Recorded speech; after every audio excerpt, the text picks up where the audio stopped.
bahwa peristiwa gerhana ini bagi Nabi Shallallahu Alaihi Wasallam bukan peristiwa biasa, tapi peristiwa dahsyat yang luar biasa dan menakutkan. Apa yang terlintas di benak Nabi Shallallahu Alaihi Wasallam saat terjadi gerhana?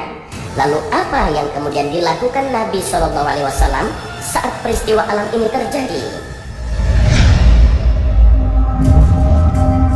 Saat terjadi gerhana, Nabi Shallallahu Alaihi Wasallam merasakan rasa takut, bukan karena mitos yang berkembang di masyarakat tentang gerhana, tapi yang terlintas di benak Nabi Shallallahu Alaihi Wasallam adalah kiamat. Ketakutan yang seakan kiamat di depan mata. Sahabat Rasulullah Shallallahu Alaihi Wasallam, Abu Musa menceritakan, saat itu terjadi gerhana matahari dan Nabi segera bangkit, takut bahwasanya itulah saatnya kiamat. Beliau pergi ke masjid dan melakukan sholat dengan berdiri, rukuk dan sujud yang panjang yang tidak pernah kulihat beliau melakukan seperti itu sebelumnya. Setelah itu beliau berkata, tanda-tanda yang diberikan Allah ini tidaklah terjadi akibat kelahiran maupun kematian seseorang. Akan tetapi Allah membuat hamba-hambanya merasa takut dengan gerhana itu.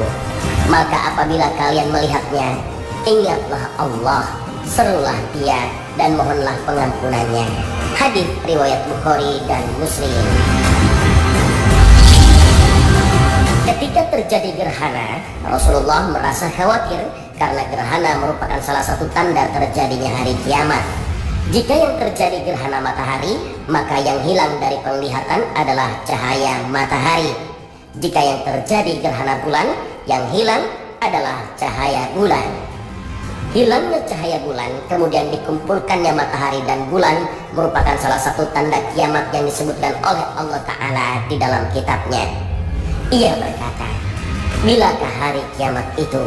Maka apabila mata terbelalak ketakutan, dan apabila bulan telah hilang cahayanya, dan matahari dan bulan dikumpulkan. Al-Quran Surah Al-Qiyamah ayat 6 hingga 9. Keempat ayat ini menjelaskan salah satu tanda-tanda kiamat yang berhubungan dengan matahari dan bulan. Jika dikaitkan dengan hadis dari Abu Musa, bukankah fenomena gerhana itu, matahari, bumi dan bulan dikumpulkan? Itulah gambaran kiamat seperti yang disebutkan Allah Subhanahu wa Ta'ala dalam Al-Quran. Hal ini pula yang ditegaskan oleh Imam An-Nawawi mengenai maksud kenapa Nabi Shallallahu Alaihi Wasallam takut khawatir terjadi hari kiamat. Karena gerhana merupakan tanda yang muncul sebelum tanda-tanda kiamat, seperti terbitnya matahari dari barat atau keluarnya Dajjal, atau mungkin gerhana tersebut merupakan sebagian tanda kiamat. Kita tidak tahu peristiwa gerhana bisa saja menjadi tanda datangnya bencana atau azab, atau tanda semakin dekatnya hari kiamat. Misalnya dengan semakin lemahnya tembok yang mengurung Ya'juj dan Ma'juj, atau akan semakin keringlah sungai Efrat di Irak. Maka tidak patut bagi umat Nabi Muhammad menyambut gerhana matahari atau bulan dengan sukacita, mengabadikannya dengan berfuturia, karena tuntunan Rasulullah menyuruh kita untuk menghadapi gerhana dengan mempertebal keimanan dan terus-menerus berzikir mengingat Allah. Peristiwa gerhana memberikan pelajaran bagi kita bahwa Allah Subhanahu wa Ta'ala mampu mengendalikan seluruh makhluknya, apa saja, bahkan matahari atau bulan yang dianggap makhluk yang luar biasa, bahkan banyak manusia yang menyembahnya.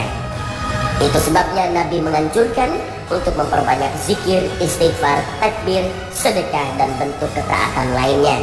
Aisyah radhiyallahu anha menuturkan, Nabi Shallallahu Alaihi Wasallam bersabda, sesungguhnya matahari dan bulan adalah dua tanda di antara tanda-tanda kekuasaan Allah. Gerhana ini tidak terjadi karena kematian seseorang atau lahirnya seseorang. Jika melihat hal tersebut, maka berdoalah kepada Allah, bertakbirlah, kerjakanlah sholat dan bersedekahlah. Hadis riwayat Bukhari.